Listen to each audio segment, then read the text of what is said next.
जय श्री कृष्ण विद्यार्थी मित्रों, प्रकरण नंबर 1 गणમાં આપણે ગણને દર્શાવવાની મુખ્ય બે રીતોની ચર્ચામાં આગળ વધીએ। છેલ્લે જ્યારે મેં તમને એ ટોપિકની વાત કરતો હતો ત્યારે દ્વિઘાત સમીકરણનો ઉકેલ મેળવવા માટેની મેં એક રીતની તમને વાત કરેલી। ફરી એ રીતને રિપીટ કરું છું અને એમાં આપણે આગળ વધીશું। 2x² + 3x + 1 that is equal to 0। जो आपने द्विघात समीकरण आपेलू है, द्विघात समीकरण की ओळख कई है तो x ની 2 घात वाळું पद फरजियात आपणी जोड़े होवुं जोईए। x ની 2 घात वाळું पद पण होय, x वाळुं पद पण होय अने अचळ पद होय। तो आ रीतना द्विघात समीकरणमां उकेल मेळववा माटेनी जे तमे अगाउना धोरणमां भणी गया छो ए रीतनी आपणे चर्चा करेली। फरी एकाद एक्जाम्पल लईने हूँ आगळ वधुं छुं। जो अहींया x² नो सहगुणक 2 छे, अहींया 1 छे। 2 गुण्या 1 એટલે ગુણાકાર કેટલો થશે 2। આ 2 ના ભાગ પાડો કે જેથી સરવાળો કેટલો થવો જોઈએ, મધ્યમ પદનો સહગુણક એટલે 3 બરાબર થવો જોઈએ। બરાબર, 2 ગુણ્યા 1 ના ભાગ પાડવાના કે જેથી સરવાળો કેટલો થવો જોઈએ, મધ્યમ પદનો સહગુણક એટલે 3 થવો જોઈએ। ચલો ભાગ પડી જાય છે 2 અને 1। જ્યારે સરવાળો થતો હોય ભાગનો ત્યારે બંનેનું ચિહ્ન સમાન આવે અને એ પણ મધ્યમ પદનું એટલે કે પ્લસ। અહીંયા x² નો સહગુણક 2 છે માટે આના પરથી સીધા આપણે અવયવ લખી શકવાના નથી। બરાબર, ચલો તો અહીંયા ભાગ લખું 2x² પછી આ +2 એટલે 2x અને +1 એટલે x। બંનેને ચિહ્ન કયું, મધ્યમ પદનું પ્લસ। +1 છેલ્લે મૂકી દઈએ ઇઝ ઇક્વલ ટુ 0। ચલો આ બે માંથી આપણે સામાન્ય લઈએ, આ બે માંથી પણ સામાન્ય લઈએ। આ બંનેમાંથી સામાન્ય શું આવશે 2x વધશે શું 2x² માંથી 2x સામાન્ય એટલે x ની 1 ઘાત વધવાની, અહીંથી 2x સામાન્ય એટલે +1 વધવાના। બરાબર, चलो आ बे मांथी के सामान्य देखातुं नथी એટલે પણ સામાન્ય શું લખાશે 1 चिन्ह प्लस, अंदर શું હશે x + 1 बराबर 0। चलो एक अवयव सामान्य कयो आवશે x + 1, બીજો અવયવ કયો 2x + 1 that is equal to 0। બે અવયવનો ગુણાકાર જ્યારે 0 આવે ત્યારે બંને બરાબર 0 અલગ અલગ આપી દો।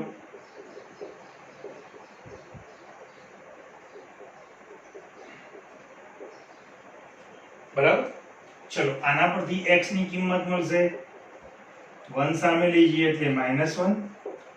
આના પરથી x ની કિંમત મળશે, પહેલા તો 1 ને સામે લઈ જાઓ એટલે માઈનસ થાય, 2 ને સામે છેદમાં લઈ જાઓ એટલે -1/2। બરાબર, ચલો બે કિંમત આપણને મળી ગઈ ઉકેલ ગણ તરીકે। મેં તમને વાત કરેલી કે આ જે આપણે ગુણાકાર લઈએ છીએ એનો સરવાળો કે બાદબાકી આપણે મધ્યમ પદનો સહગુણક લાવવાનો। ભાગ પડે છે, જો ભાગ ન પડતા હોય ત્યારે આપણે કઈ રીતે વિચારીએ છીએ તો ચલો એની વાત કરીશું આજે। તો જો આ રીતનો જે ગુણાકાર કરીએ છીએ x² નો સહગુણક અને અંતિમ પદનો, એના આ સંખ્યા માટેના ભાગ ન પડે તો વિવેચકની આપણે રીત એપ્લાય કરીએ છીએ। જેમાં ધારો કે તમને દ્વિઘાત સમીકરણ ax² + bx + c = 0 આ સમીકરણ આપેલું છે તો વિવેચક ડેલ્ટા અથવા તો d વડે તમે દર્શાવો છો। બરાબર,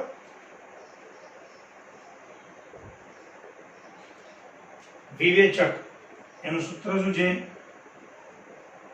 તો b² - 4ac આ એનું સૂત્ર છે।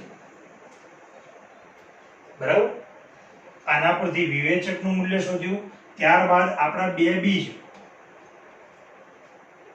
આલ્ફા અને બીટા ઇઝ ઇક્વલ ટુ મારે લખવું હોય તો એનું સૂત્ર શું છે -b પ્લસ ઓર માઈનસ એટલે પ્લસ વાળું એક બીજ માઈનસ વાળું બીજું બીજ -b પ્લસ ઓર માઈનસ વર્ગમૂળમાં डेल्टा અથવા d છેદમાં 2a.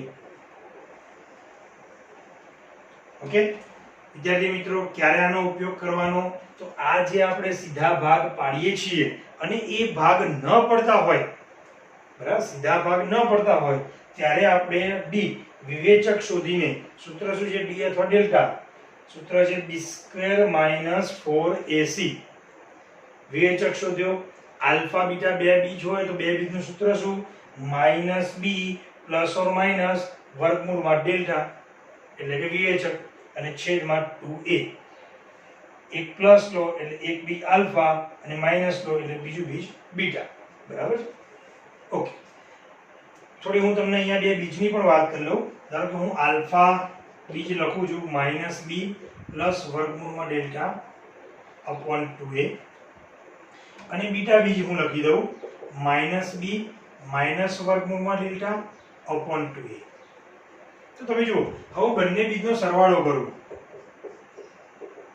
તો સરવાળો કરીશ તો -b વર્ગમૂળમાં ડેલ્ટા છેદમાં 2a પ્લસ -b વર્ગમૂળમાં ડેલ્ટા અપોન 2a. છેદમાં 2a કોમન છે, લસા લઈ લઈએ. ઉપર સરવાળો બાદબાકી થશે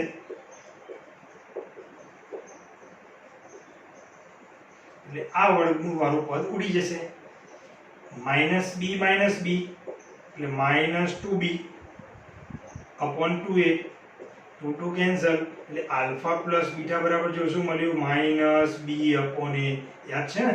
આ પણ સૂત્ર તમારી જોડે હતું કે જો ax² + bx + c બરાબર 0 ના બે બીજ આલ્ફા અને બીટા હોય તો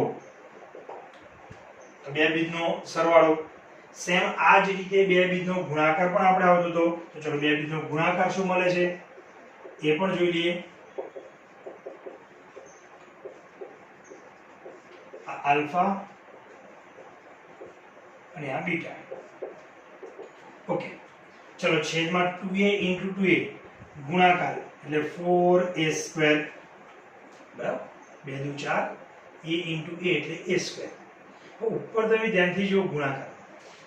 આ જે તમારું પદ છે એ x અને આ જે વર્ગમૂળ વાળું પદ છે એને y ગણો એટલે પહેલામાં x + y છે. આ જે પદ છે એ તમારો x, આ જે પદ છે એ y ગણીએ છીએ તો આ x - y છે. હવે x + y અને x - y બેનો ગુણાકાર શું થાય? x² - y². બરાબર? તો x² એટલે -b નો વર્ગ માઈનસ y² એટલે આ જે વર્ગમૂળ વાળું પદ છે એનો વર્ગ, એટલે વર્ગમૂળ દૂર થઈ જશે. બરાબર? ચલો આગળ વધીએ. -b નો વર્ગ એટલે b². આ ડેલ્ટાનું તો આપણું જો સૂત્ર હતું.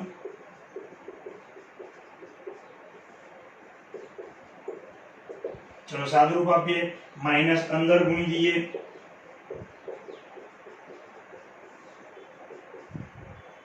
b² ઉડી જશે એટલે 4ac / 4a² એટલે 4 ઉડી જવાના, a ઉડી જવાના. એટલે જો આલ્ફા * બીટા બરાબર c / a તમને મળ્યું.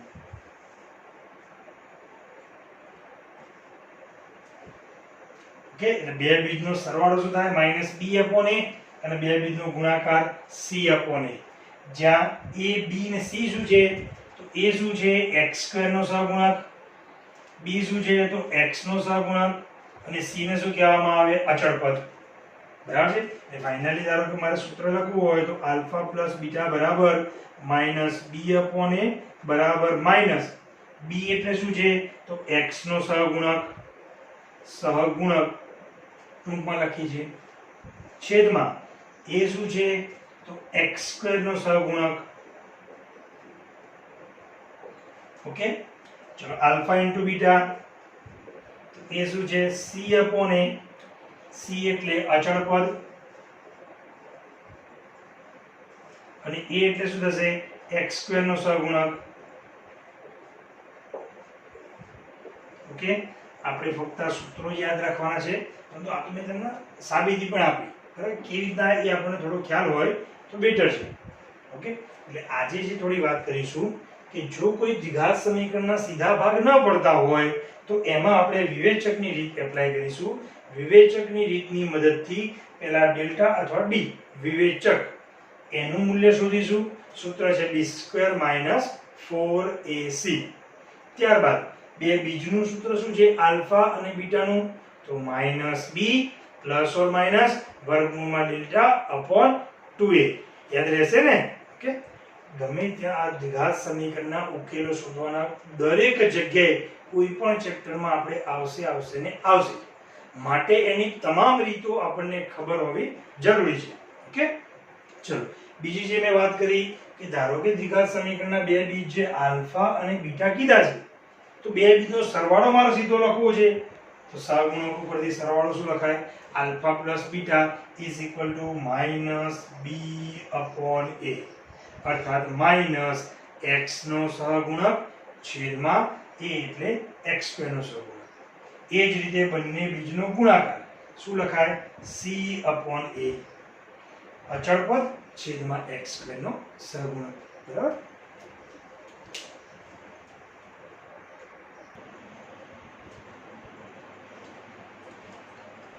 ઓકે, ચલો જો અહીંયા મેં ત્રણેક રકમ લખેલી છે દ્વિઘાત સમીકરણની. દરેકમાં આપણે ઉકેલ શોધવાનો છે. બરાબર? સૌથી પહેલા આપણે પ્રયત્ન કરીશું સીધા ભાગ પાડવાનો. સીધા ભાગ ન પડી શકે તો પછી જે મેં વાત કરી એ પ્રમાણે વિવેચકની રીતથી આપણે ઉકેલ શોધીશું.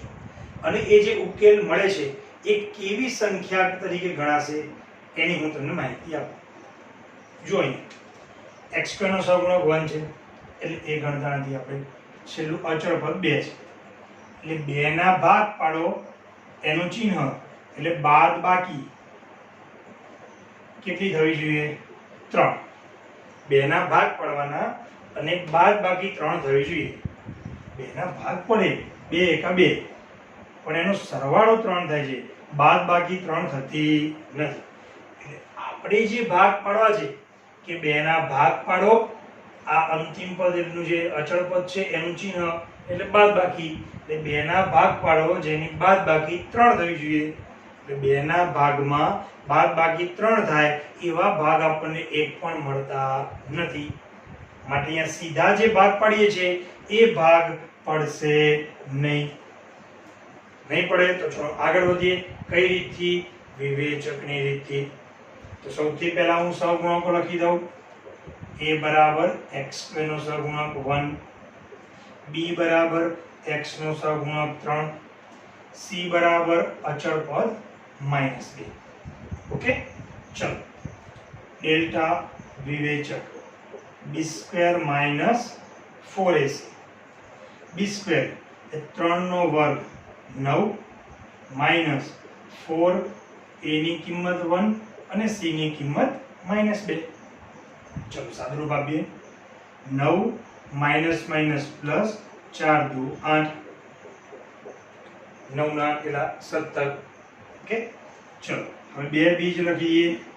બે બીજ આલ્ફા અને બીટા હોય તો આલ્ફા અલ્પવિરામ બીટા બરાબર, એટલે ભેગું તમે લખી શકો. છેલ્લે પછી આપણે અલગ કરી દઈશું. બરાબર? -b ± વર્ગમૂળમાં ડેલ્ટા અપોન 2a. ચલો that is equal to -b ની કિંમત કેટલી? 3 ± વર્ગમૂળમાં ડેલ્ટા એટલે 17. 17 નું કોઈ એક્ઝેક્ટ 17 એ પૂર્ણ વર્ગ સંખ્યા નથી, માટે એનું વર્ગમૂળ ચોક્કસ કોઈ પૂર્ણાંક સંખ્યા આપણને નહીં મળે.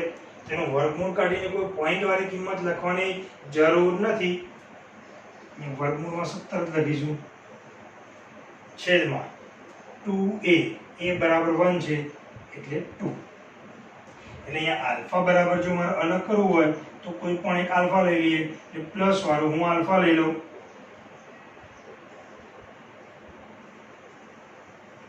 અને માઇનસ વાળું હું બીટા લઈ લઉં.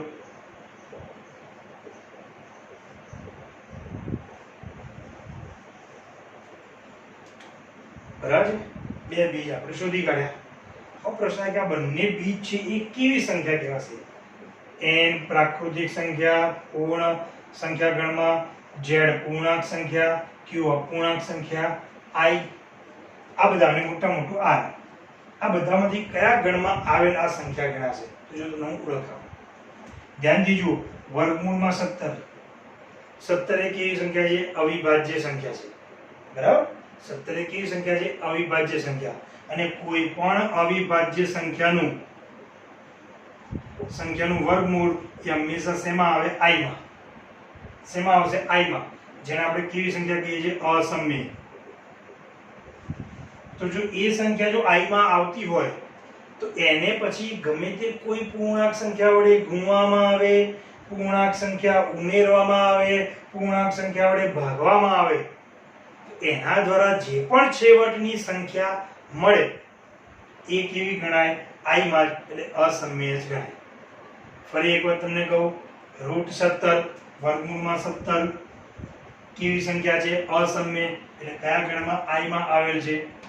તો જો વર્ગમૂળમાં 17 એ i માં આવેલ હોય તો એમાં કોઈ પણ પૂર્ણાંક સંખ્યા ઉમેરવામાં આવે, કોઈ પણ પૂર્ણાંક સંખ્યા વડે જો ભાગવામાં આવે અને છેવટે જે પણ સંખ્યા બને એ સંખ્યા પણ શેમાં આવેલી હોય?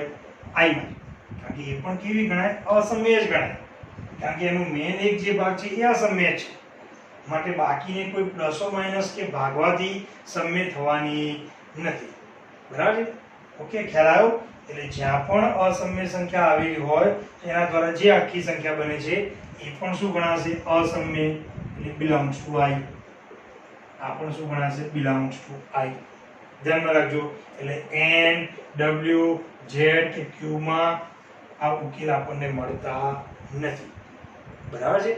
ઓકે, ચલો નેક્સ્ટ બીજો એક એક્ઝામ્પલ છે. બાજુમાં રકમ લખી છે એની વાત કરીએ. કોઈ પણ અવિભાજ્ય સંખ્યાનું વર્ગમૂળ બિલોંગ્સ ટુ i. આ સિમ્પલ આઈડિયા છે. i માં કઈ સંખ્યાઓ આવે એને યાદ રાખો. ચલો, x² નો સહગુણક 2 છે. અહીંયા પણ 2 છે. 2 ગુણ્યા 2 4. 4 ના ભાગ પાડો કે બાદ બાકી કેટલી થાય? 5 થાય. તેના 4 ના ભાગ 4 ગુણ્યા 1 અને 2 ગુણ્યા 2 આ બે ભાગ પડી શકે છે. પણ આ બંનેમાં ક્યાંય બાદ બાકી 5 થતી નથી. થાય છે? ના. એનો અર્થ એ થયો કે 4 ના સીધા ભાગ પાડતા બાદ બાકી આપણને 5 મળતી નથી. માટે કઈ રીત આવશે? વિવેચકની. ઓકે, તો ચલો એ પ્રમાણે આગળ વધીએ.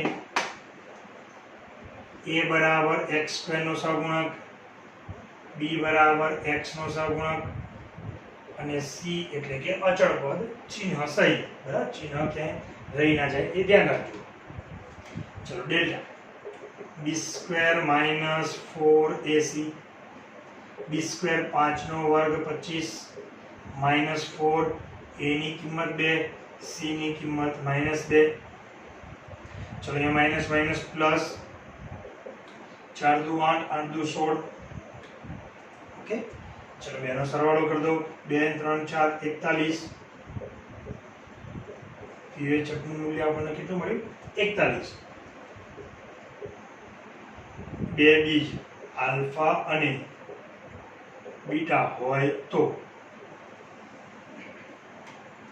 ચલો alpha beta that is equal to -b plus or minus વર્ગમૂળમાં ડેલ્ટા અપોન 2a.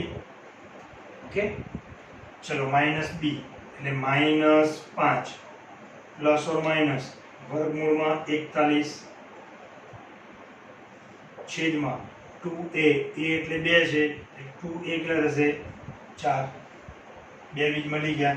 એક આલ્ફા બરાબર હું લખું -5 પ્લસ વર્ગમૂળમાં 41 ભાગ્યા 4 અને બીટા બરાબર -5 માઇનસ વર્ગમૂળમાં 41 ભાગ્યા 4. વર્ગમૂળમાં 41 અવિભાજ્ય સંખ્યાનું વર્ગમૂળ છે. બરાબર? એટલે એ અસમય સંખ્યા, એટલે આ જે આલ્ફા મળશે એ પણ અસમય ગણાશે. એટલે k belongs to i. i અથવા તો બીજો કયો સંકેત તો ખ્યાલ છે ને? t. બરાબર? આ પણ એટલે વિવેચકથી તમને જે ઉકેલ મળે છે એ કેવી સંખ્યાઓ મળવાની? તો અસમ્ય સંખ્યાઓ તમને મળવાની. ઓકે, ચલો ત્રીજો એક એક્ઝામ્પલ પણ જોઈ લઈએ. 5 તરી 15, 15 ના ભાગ પાડો કે બાદ બાકી 1 થાય. સીધું 5 તરી 15 એના ભાગ પાડો કે બાદ બાકી 1 થાય. ભાગ 5 અને 3 એક દેખાય છે નજીકના, પણ બાદ બાકી 2 થાય છે, 1 થતી નથી. બીજો જો ભાગ વિચારીએ તો 15 ગુણ્યા 1, એમાં તો બાદ બાકી 14 થવાની. માટે અહીંયા સીધા ભાગ કરવાના નથી. ચલો, a બરાબર 3, b બરાબર 1, c બરાબર -5. Delta that is equal to b square minus 4ac. b square 1 નો વર્ગ 1 minus 4, a ની કિંમત 3, c ની કિંમત -5. 1 4 તરી 12 65 માઇનસ માઇનસ પ્લસ 61. બરાબર, અવિભાજ્ય સંખ્યા છે. બે બી સીધા હું લખી દઉં alpha beta that is equal to -b plus or minus વર્ગમૂળમાં ડેલ્ટા અપોન 2a. ચલો કિંમત મૂકી દઈએ. -1 પ્લસ ઓર માઇનસ વર્ગમૂળમાં 61 અપોન 2a. a એટલે 3 છે એટલે 6. બંને બીજ અલગ કરવા હોય તો એક વખત પ્લસ એક વખત માઇનસ. મેં તમને કીધું એમ કે બંને બીજ આપણને કેવા મળશે? અસમય સંખ્યા એટલે કે બિલોંગ્સ ટુ y. આ હું કેમ વાત કરી રહ્યો છું, કયા ગણમાં મળે છે કે નહીં?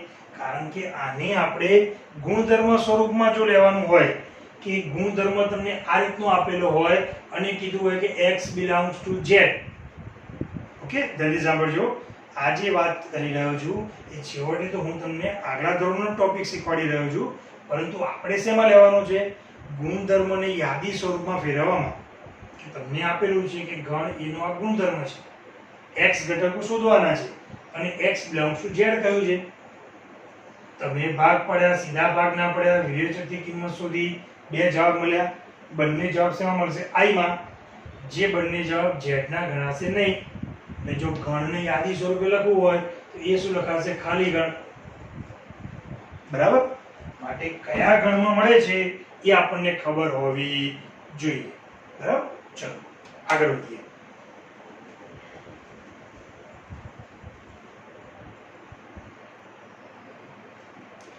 ઓકે, ચલો જુઓ, મેં બે એક્ઝામ્પલ લખેલા છે.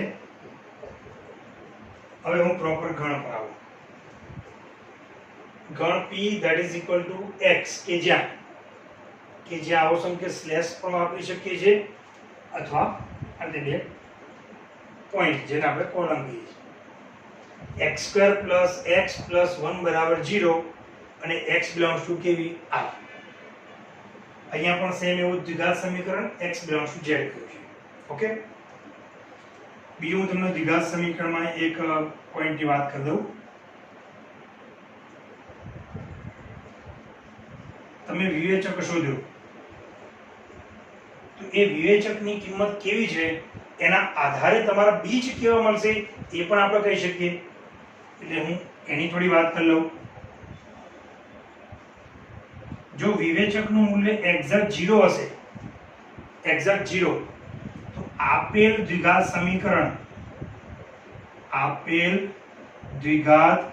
સમીકરણ એ પૂર્ણ વર્ગ છે. કેવું છે? પૂર્ણ વર્ગ. અને પૂર્ણ વર્ગ હોય આથી તેનું એક જ બીજ મળે. એક જ બીજ એટલે એક જ ઉકેલ મળે. બરાબર, ચલો આ બાજુ હું વાત કરું. જો ડેલ્ટા > 0 હોય, જેમ હાલ જે પણ હમણાં આગળ 3 એક્ઝામ્પલ ગણાય, 3 માં આપણને ડેલ્ટા કેવો મળે? તો 0 કરતા મોટો. તો આપણને અસમય સંખ્યાઓ ઉકેલ તરીકે મળી. અને અસમય સંખ્યાઓ બધી જ શેમાં આવેલી છે? r માં. ટૂંકમાં આપણે એવું કહી શકીએ, જો ડેલ્ટા > 0 હોય તો દ્વિઘાત સમીકરણના બે ભિન્ન બીજ મળે છે.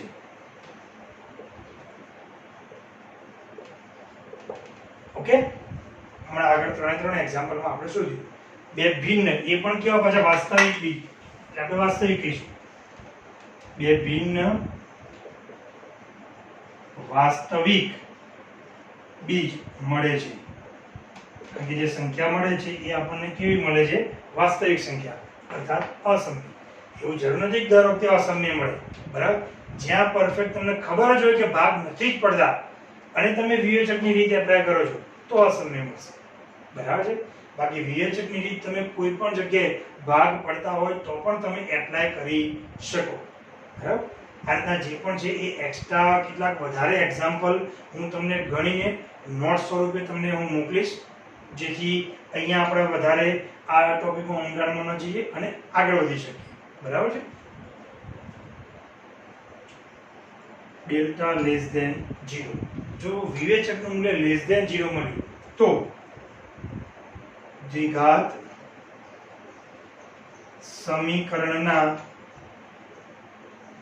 સમીકરણનો ઉકેલ વાસ્તવિક સંખ્યા ગણમાં મળતો નથી. જો ડેલ્ટા વિવેચકનું મૂલ્ય લેસ ધેન 0 મળ્યું તો આપણને વાસ્તવિક સંખ્યા ગણમાં કોઈ ઉકેલ નહીં મળે.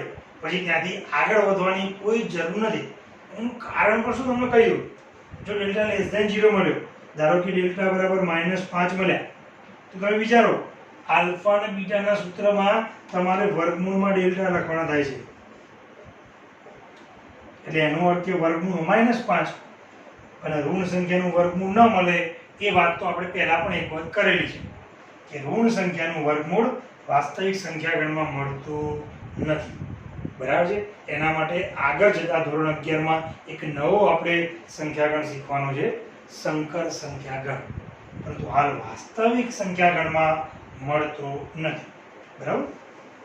એટલે આ ત્રણેક પોઈન્ટ ઉપર લખી રાખજો કે જેથી તમને ખ્યાલ આવે બીજ કેવા મળે છે. જો વિવેચકનું મૂલ્ય ગ્રેટર ધેન 0 તો વાસ્તવિક બીજ મળશે, બે ભિન્ન મળશે. ડેલ્ટા ઇઝ ઇક્વલ ટુ 0 તો એ પૂર્ણ વર્ગ છે માટે એનું એક જ બીજ મળશે. લેસ ધેન 0 તો તમને કોઈ બીજ વાસ્તવિક સંખ્યાગણમાં મળશે નહીં, બરાબર? ચલો અહીંયા જો આ દ્વિઘાત સમીકરણ છે. x² + x + 1 = 0. ચલો ભાગ પાડો. 1 ના ભાગ પાડો, સરવાળો 1 થાય. તો 1 ના ભાગ પાડીએ તો 1 એકા 1 તો લખાય કે નહીં? તો સરવાળો આપણને ખબર છે 2 થવાનો છે. સરવાળો કેટલો થવાનો છે? 2. એનો અર્થ એ થયો કે 1 ના ભાગ પાડતા સરવાળો આપણને 1 મળવાનો નથી, એટલે સીધા ભાગ પડશે નહીં. ચલો વિવેચકની રીત તરફ આગળ વધીએ. So delta that is equal to b² - 4ac. ચલો b શું છે? x નો સહગુણક 1,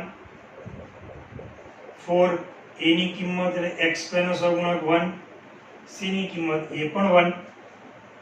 સાદુરૂપ આપો. લો તમને કિંમત કેવી મળી? -3. એટલે ડેલ્ટા શું મળ્યું? Less than 0. એનો અર્થ અહીંયા ઉકેલ ન મળે. ઉકેલ જ નથી મળતો તો મારે તો એવી એક સંખ્યા શોધીને યાદી સ્વરૂપ લખવું છે. તો p ગણ બરાબર શું લખાશે? ખાલી ગણ. કોઈ પણ સંખ્યા આપણને મળતી નથી, મળતી હોય તો પછી વાસ્તવિક સંખ્યામાં ચેક કરવાનું થાય, પણ અહીંયા તો મળતી જ નથી. કેમ નથી મળતી? કારણ કે વિવેચકનું મૂલ્ય કેવું મળ્યું? Less than 0. હાલ જ કીધું.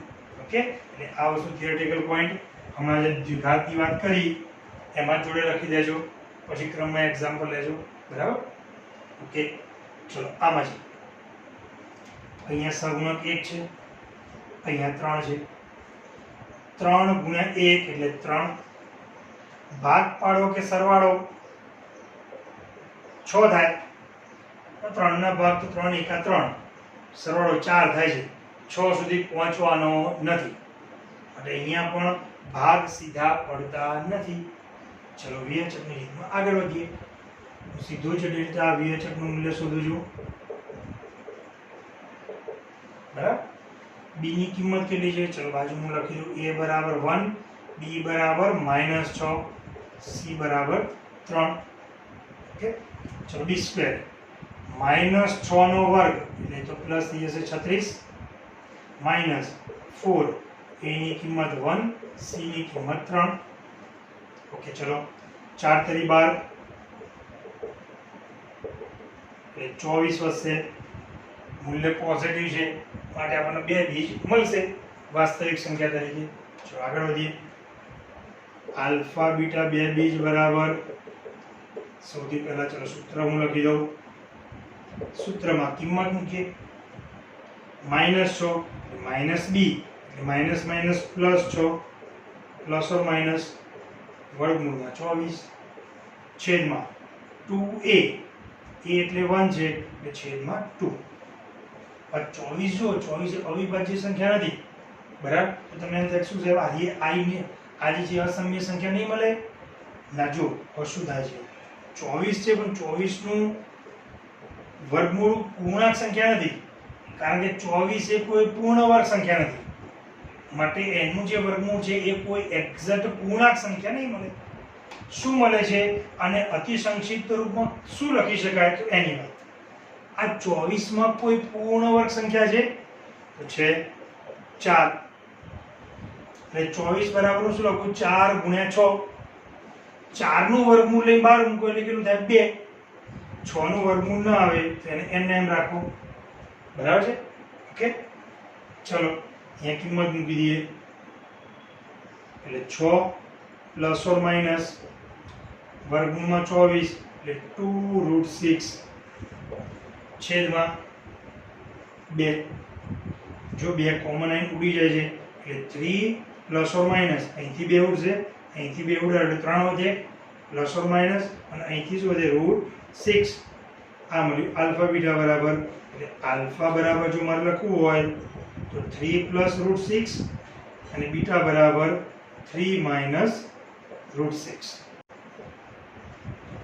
એટલે આપણો જે ગણ લખવો છે a બરાબર શું થશે ખાલી ગણ ઓકે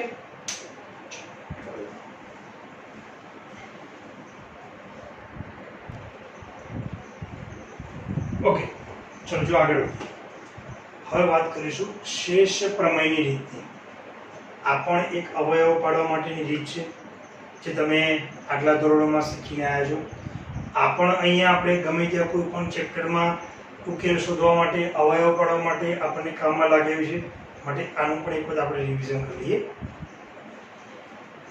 બહુપદી p ઓફ x આપણે બહુપદી કહીએ છીએ એનું સ્વરૂપ મારે લખવું હોય તો કોઈ પણ હું આવું લખી શકું x raise to n e to x raise to n minus 1 અને તે ઘટતા ક્રમમાં છેલ્લે જે પણ અચળ પદ આવે એટલે x ની n ઘાત સ્વરૂપ જો x ની 2 ઘાત જો મહત્તમ હોય બહુપદીમાં જો x ની 2 ઘાત મહત્તમ હોય તો એના આપણે કેવું કહીએ છીએ દ્વિઘાત સમીકરણ જો ફક્ત x ની 1 ઘાત જ મહત્તમ હોય તો એને કહીએ છીએ સુરેખ સમીકરણ આ બે માટે નામ ચોક્કસ આપેલા છે એના સિવાયનું કોઈ પણ હોય તો એને આપણે ઇન જનરલ શું કહીશું બહુપદી બરાબર છે અને એ બહુપદીની ઘાત હોય ઘાત કોને કહેવાય તો જે x ની મહત્તમ ઘાત વાળું પદ હોય એ મહત્તમ ઘાતને બહુપદીની ઘાત કહેવાય ઉદાહરણ તરીકે ધારો કે હું આ રીતે લખી દઉં છું 5x² - 7x⁴ 6x³ + 2 આ બહુપદી છે તો p ઓફ x ની ઘાત આ બહુપદીની મારે ઘાત લખવી છે તો આમ મહત્તમ ઘાત વાળું પદ કયું છે x ની 4 તેની ઘાત કેટલી 4 એ બહુપદીની ઘાત ગણાય ઓકે ખ્યાલ આવ્યો બહુપદીની ઘાત કોને કહેવાય આપેલી બહુપદીમાં x ની મહત્તમ ઘાત જે હોય એ મહત્તમ ઘાતને બહુપદીની ઘાત તરીકે ઓળખવામાં આવે છે જો એ બહુપદીની ઘાત 3 અથવા 3 થી વધુ હોય તો પછી એ બહુપદીના અવયવ પાડવા માટે શેષ પ્રમેયની રીતનો ઉપયોગ થાય છે ક્યારે થાય છે જે બહુપદી ધારો કે આમાં x ની મહત્તમ ઘાત 4 છે ઓકે તો આના અવયવ મારે પાડવા હોય તો શેષ પ્રમેયની રીતનો ઉપયોગ થાય એટલે પહેલું તો આપણને એ ખબર હોવી જોઈએ કે કઈ બહુપદીમાં આપણે અવયવ પાડવા માટે શેષ પ્રમેયની રીતનો ઉપયોગ કરી શકીએ? તો જે બહુપદીમાં બહુપદીની ઘાત 3 અથવા 3 થી વધુ હોય એ તમામ બહુપદીના અવયવો શેષ પ્રમેયની રીતથી આપણે પાડી શકીએ. માટે દ્વિઘાત સમીકરણ આ તો એની રીત આવી ગઈ. સુરેખ સમીકરણ તો સિમ્પલ જ છે. એ બંને સિવાય જે 3 અથવા 3 થી વધારે ઘાત હોય એના માટે લાગુ પડશે. આ રીતમાં શરૂઆત કરવા માટે સૌથી પહેલા એક અવયવ આપણને ખબર હોવી જોઈએ. બહુપદીના જે અવયવો પાડવા છે એમાં એક અવયવ કયો છે એ આપણને ખબર હોવી જોઈએ. એના માટે બે અવયવની ચાવી છે આપણે જોઈએ. ધારો કે જે બહુપદી આપેલી હોય એ બહુપદી માટે એક તો x-1 ની ચાવી છે અને બીજી x+1 ની ચાવી છે. ફરી એક વાર 3 અથવા 3 થી વધારે ઘાતવાળી બહુપદી હોય તો એના અવયવો મારે આ રીતથી પાડવા છે. આ રીતથી અવયવ પાડવા માટે મારી જોડે એક અવયવ મને ખબર હોવી જોઈએ. એક અવયવ કયો છે એ ચેક કરવા માટેની ચાવી છે આ બે જ અવયવ માટેની. એક તો x-1 ની ચાવી છે અને x+1 ની ચાવી છે. જો શું છે ચાવી એ હું લખાવું છું. બહુપદીના તમામ ઘાતવાળા ને કોઈ પણ લખે તમામ પદોના સહગુણકોનો સરવાળો જો શૂન્ય થાય તો તે બહુપદીનો એક અવયવ x-1 છે. બરાબર? એટલે હું બંને લખી દઉં છું, બે ઉદાહરણ મૂકું અને પછી બંને દ્વારા તમને સમજાવું. x+1 ની ચાવી શું છે એની વાત. તો બહુપદીમાં યુગ્મ ઘાતવાળા પદોના સહગુણકોનો સરવાળો ઇઝ ઇક્વલ ટુ, અહીંયા કોનો કીધો? યુગ્મ ઘાતવાળા જે પદો હોય x ની 4 ઘાત, x ની 2 ઘાત અને અચળ પદ પણ. બરાબર છે? અચળ પદ કેમ? કારણ કે ધારો કે અચળ પદ 4 હોય તો ખરેખર એ x ની 0 ઘાત વાળો સહગુણક કહેવાય. અને 0 ને હાલ આપણે શેમાં લઈએ? અહીંયા યુગ્મ તરીકે અહીંયા લઈશું. બાકી પ્રોપરલી યુગ્મ નહીં, એને અહીંયા આપણે ગણતરીમાં યુગ્મ તરીકે લઈશું. બરાબર? ચલો સામે કયા સહગુણક સરખાવવાના? તો બહુપદીના અયુગ્મ ઘાતવાળા પદોના સહગુણકોનો સરવાળો. યુગ્મ ઘાતવાળા પદોના સહગુણકોનો સરવાળો અને અયુગ્મ ઘાતવાળા પદોના સહગુણકોનો સરવાળો જો બંને સમાન થાય, બંને ઇક્વલ થાય તો x+1 એ બહુપદીનો એક અવયવ છે. ઓકે, ચલો જો હું બે એક્ઝામ્પલ મૂકું જેથી એ જ આપણે ગણવાના થાય અને તમને આ બંને ચાવી દ્વારા કયો એક અવયવ છે એની વાત કરીએ.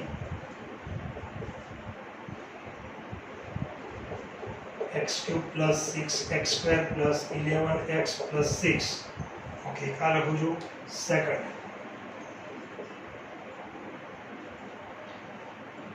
x³ -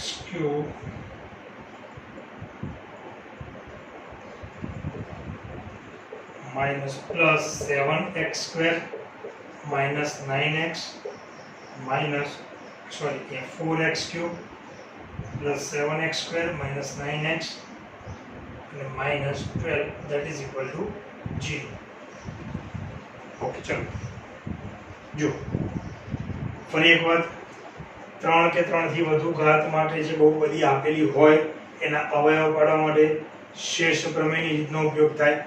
શેષ પ્રમેયની રીતથી શરૂઆત કરવી હોય તો આપણી જોડે કોઈ પણ એક અવયવ હોય એ જરૂરી છે.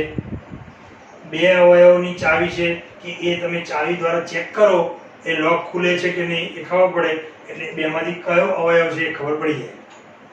x - 1 ની ચાવી કઈ છે?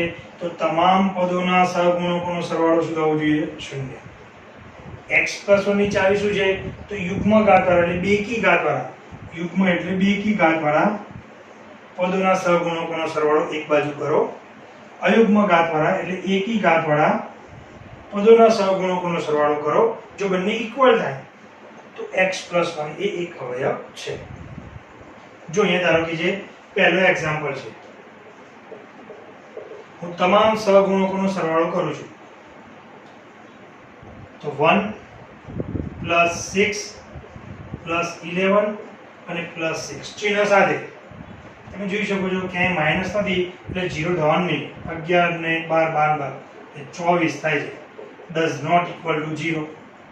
તેનો અર્થ કે x - 1 એ એક અવયવ નથી। બરાબર? ઓકે, ચલો ધારો કે આમ બીજું શું, x + 1 ની વાત કરીએ, અયુગ્મ ઘાતવાળા પદોના સહગુણકોનો સરવાળો। અયુગ્મ ઘાત કઈ? તો x ની 3 ઘાત અને x ની 1 ઘાત, આ બે અયુગ્મ, 3 ઘાત અને 1 ઘાત। ચલો એના સહગુણક અહીંયા 1, અહીંયા કેટલો? 11। ચલો સરવાળો કેટલો થયો? 12। કોના માટે? અયુગ્મ માટે। ચલો યુગ્મ એટલે બેકી માટે જોઈએ, x ની 2 ઘાત એ બેકીમાં ગણાશે એટલે 6। પછી મેં કીધું એમ અચળ પદ પણ જે તમે વાત કરીએ એ x ની 0 ઘાતનો સહગુણક ગણાય। ટૂંકમાં અચળ પદને શેમાં લેવાનું? યુગ્મમાં। એ પણ +6 એ પણ 12, બંને સરવાળા કેવા મળ્યા? સરખા। એનો અર્થ એક અવયવ કયો છે? x + 1।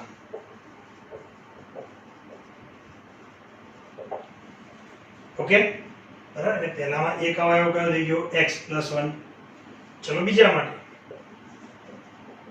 ચેક કરીએ કે શાંતિથી કેવી રીતના ગણવાનું એ પછી વાત કરીએ।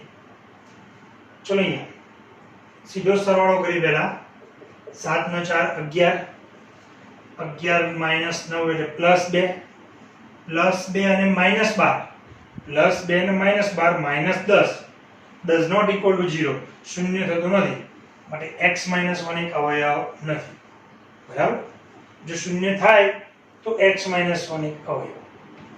ચલો અયુગ્મ ઘાત માટે 4 -9 -5, બરાબર?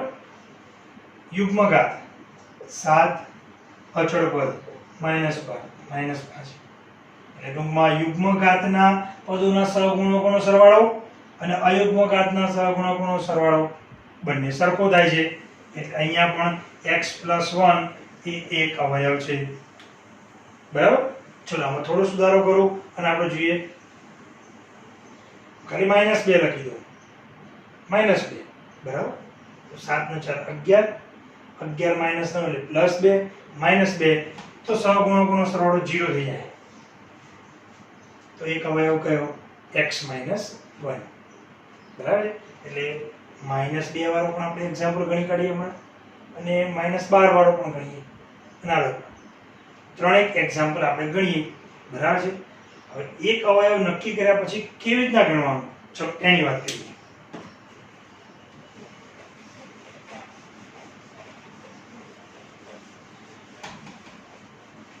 ક્રમશઃ રીત વાઇઝ કમ્પ્લીટ તમને આખું ગણાવું છું। બરાબર? આ ખાલી આપણે ઉદાહરણ સ્વરૂપે ચેક કર્યું, જે તે એક્ઝામ્પલમાં પણ આપણે લખીશું। જો આ પહેલો એક્ઝામ્પલ અહીંયા હું લઈ લઉં, મારે એનો ઉકેલ શોધવો છે, યાદ રાખજો, ઉકેલ શોધો એટલે આપેલ સમીકરણ બરાબર આપણે 0 લેવું પડે।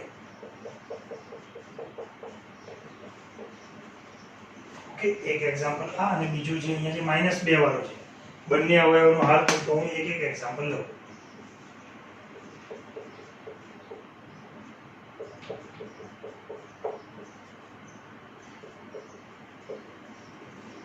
ઓકે, બરાબર? બંનેમાં આપણે ઉકેલ શોધવાનો છે।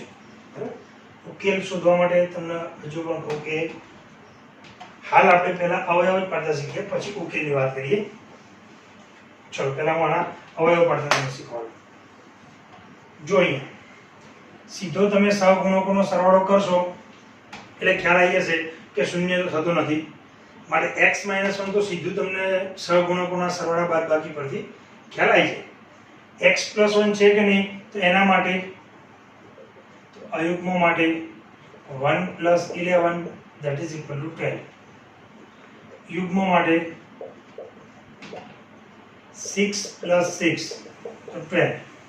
બંને સરખા છે માટે અહીંયા લખી દેવાનું x + 1 એ એક અવયવ છે. એટલે આ બહુપદીનો એક અવયવ આપણને મળી ગયો. બરાબર. હવે અવયવ પાડીશું એટલે બીજો એક દ્વિઘાત સમીકરણ મળશે.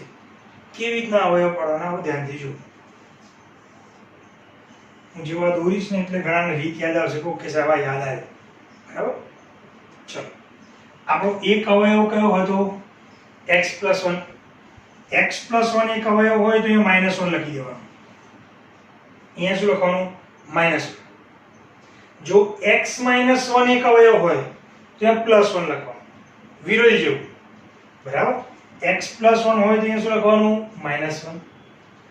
x - 1 એક અવયવ હોય તો અહીંયા +1. બરાબર.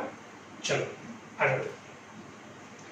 અહીંથી તમામ જે ઘાતવાળા પદો છે એના સહગુણકો અહીંયા ક્રમમાં થોડા થોડા ડિસ્ટન્સે લખો. x³ નો સહગુણક અહીંયા 1 લખો, પછી x ની 3 ઘાતનું લખ્યું, પછી x² નો જ આવવો જોઈએ. બરાબર છે. અહીંયા તમને ક્રમમાં ના આપ્યું હોય તો તમારે તો ક્રમમાં જ લખવાનું.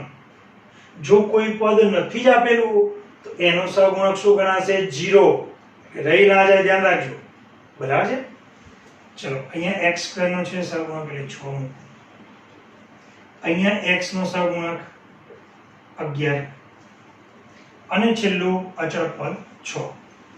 ક્રમમાં આવી ગયું x ની 3 ઘાત, x², x અને અચળ પદ. ઓકે, ચલો હવે શરૂઆત કરીએ. આટલું લખ્યું. શરૂઆત શું કરવાની છે? આ પહેલો 1 છે એની નીચે 0 મૂકી દો. ઊભો આમ જે હોય ને હંમેશા સરવાળો જ કરવાનો. આ બેનો સરવાળો કરીને અહીંયા મૂકો. શું આવ્યો? 1. હવે આનો આના સાથે ગુણાકાર કરવાનો અને એને તમારે અહીંયા મૂકવાનો. 1 નો -1 સાથેનો ગુણાકાર એટલે કેટલું થશે? -1. મૂકી દો. ચલો, હવે આના સાથેનો સરવાળો કરો કારણ કે આની નીચે આંકડો આવી ગયો. 6 - 1 એટલે કેટલા થવાના? 5. 5. હવે આ 5 નો આના સાથેનો ગુણાકાર કરીને અહીંયા મૂકો. 5 × -1 એટલે -5. ચલો, અહીંયા આ બેનો સરવાળો કરો એટલે 11 - 5 એટલે બાદબાકી 6. હવે આ 6 નો આના સાથેનો ગુણાકાર કરીને અહીંયા મૂકો. ખ્યાલ આવે શું કરવાનું? પહેલો 0 લઈને શરૂઆત કરી, સરવાળો થયો, ગુણાકાર કરીને બાજુ મૂકો. સરવાળો કરો, ગુણાકાર કરીને બાજુ મૂકો. આ રીતે ચાલતા જવાનું. 6 × -1 એટલે અહીંયા આવશે -6. અહીંયા સરવાળો બાદબાકી કરો એટલે છેલ્લો તમારો 0 આવે. 0 આવે એટલે સમજી લેવાનું તમારા ભાગ પરફેક્ટ. 0 ન આવે તો સમજી લેવાનું ક્યાંક તમે અહીંયા ગરબડ ગોટાળો કર્યો છે. એ ગરબડ ગોટાળો ચેક કરવાનો. બરાબર. ઓકે, આટલું કામ થઈ ગયું. હવે શું કરવાનું? તો આ જે 3 ઘાતવાળી બહુપદી હતી એના અવયવો પડી ગયા છે. એક અવયવ x + 1 લખી દેવાનો છે જે આપણે નક્કી કર્યું હતું. બીજો અવયવ છે એ અહીંથી તમને મળશે.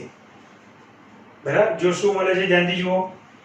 અહીંયા બહુપદી તમારી 3 ઘાતની હોય તો અહીંયા તમારે જે 3 આંકડા મળ્યા 0 પહેલાના એને આ 3 ઘાતની બહુપદી હોય તો પહેલા પદને x² વડે ગુણવાનું, બીજાને x વડે અને ત્રીજું અચળ.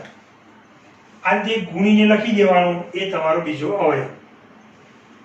x² ને 1 સાથે ગુણવું એટલે x², x ને 5 સાથે ગુણવું એટલે 5x અને +6 બરાબર 0. એટલે 3 ઘાતવાળી બહુપદીના અવયવ પડ્યા. એમાં એક અવયવ આપણે નક્કી કરેલું એ x + 1 અને બીજો અવયવ શું આવશે? દ્વિઘાત સમીકરણ. એટલે હવે આના તમારે પાછા ભાગ પાડવાના થશે. કઈ? સીધા ભાગ પાડવાના કાં તો પછી વિવેચનથી. જો ધારો કે અહીંથી આગળ હું વધું તો x + 1 તો અહીંયા x સ્ક્વેર નો સહગુણક 1, 6 ના ભાગ પાડો સરવાળો 5, બરાબર છે. 6 ના ભાગ પાડીએ અને સરવાળો 5 થાય તો પડે છે 3 અને 2, જેનો સરવાળો 5 થાય છે. ત્યાં ભાગ લખી દો 3, અહીંયા 2, બંનેનો ચિહ્ન સરવાળો થાય છે એટલે મધ્યમ પદનું ચિહ્ન અને x લખી દો. આવું સીધા અવયવો ક્યારે લખી શકો? જ્યારે x સ્ક્વેર નો સહગુણક 1 હોય તો. જો બીજો હોય તો તમારે ભાગ પાડી કોમન કાઢી પછી સાદું આપવું પડે. ઓકે, 3 અવયવ પડી ગયા. 3 ઘાતની બહુપદી હશે તો આ 3 અવયવ પડશે, બરાબર. 3 ની બરાબર હું 0 આપી દઉં એટલે મને 3 કિંમત મળે. એ આપણો ઉકેલ થયો, જે હું ઉકેલની વાત કરતો હતો. આટલા સુધી વાત થઈ અવયવની. પછી એના બરાબર 0 આપી દો એટલે ઉકેલ મળી જાય. 1 - 1 -3 અને -2. જો સીધા ભાગ ન પડે તો વિવેચકથી તમારો ઉકેલ શોધવાનો થાય, બરાબર છે. તો એ રીતે પણ 3 આપણને ઉકેલ મળે, કારણ કે વિવેચકથી 2 ઉકેલ મળે અને અહીંથી તો 1 મળવાનું જ છે. ઓકે, ચલો આની વાત કરીએ. સીધો જે સરવાળો કરીએ તો 7 ને 4 11 ને -11 ને 0 થાય છે. એ સહગુણકોનો સરવાળો